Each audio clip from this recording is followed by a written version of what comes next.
Live from ABC 7, Mark Brown, Michelle Tuzzi, and Dallas Raines weather. Now, Southern California's only high-definition news. Eyewitness News at 4. You might have heard the term twilight dentistry. That's when patients take an oral sedative to relax. But one local doctor is taking it to the extreme by giving his patients full sedation, like you get in the hospital. It appeals to people who'd like to get several procedures done at once, or for those who are simply afraid of the dentist. It's worse than having babies.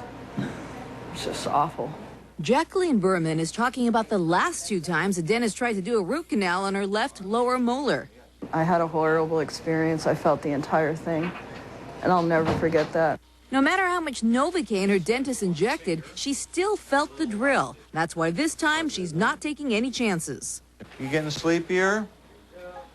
Dr. David Wyndham-Smith is a dentist who is also a board-certified anesthesiologist. These are the same drugs I use when I work at the hospital in the OR. An IV pump delivers sedatives right to the bloodstream. Jacqueline reaches a state where she can't hear or feel anything. Because this is an outpatient procedure, we want to keep the general anesthesia to a minimum. We want her to be able to get up within an hour or 2 and go home. Dr. Wyndham-Smith says patients who seek intravenous sedation are those who are extremely afraid of drills and needles, busy people who like the convenience of getting several procedures done at once, or parents whose children just can't sit still. Kids are kids, and you can't reason with them and tell them it's going to hurt just a little bit at the beginning. They don't really cooperate.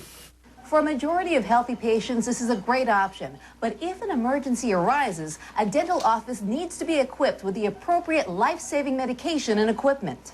You need some kind of a defibrillator in case the patient's heart stops, so you can defibrillate them.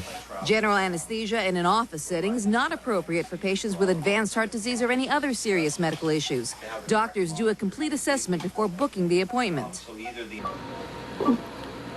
It's all done, and now it's time for Dr. Wyndham-Smith to wake up Jacqueline. We're all finished. The root canal's over. It's over. Already. She didn't feel a thing. Really all done? It's really all done. It was great for her. She had to have her mom take her home, though. Dr. Wyndham-Smith is based in Pasadena, but he also practices in Valencia and San Diego. The Dental Board of California requires continuing education and also office checks. Last year, the Dental Association pushed for legislation to make sure that dentists have the appropriate training.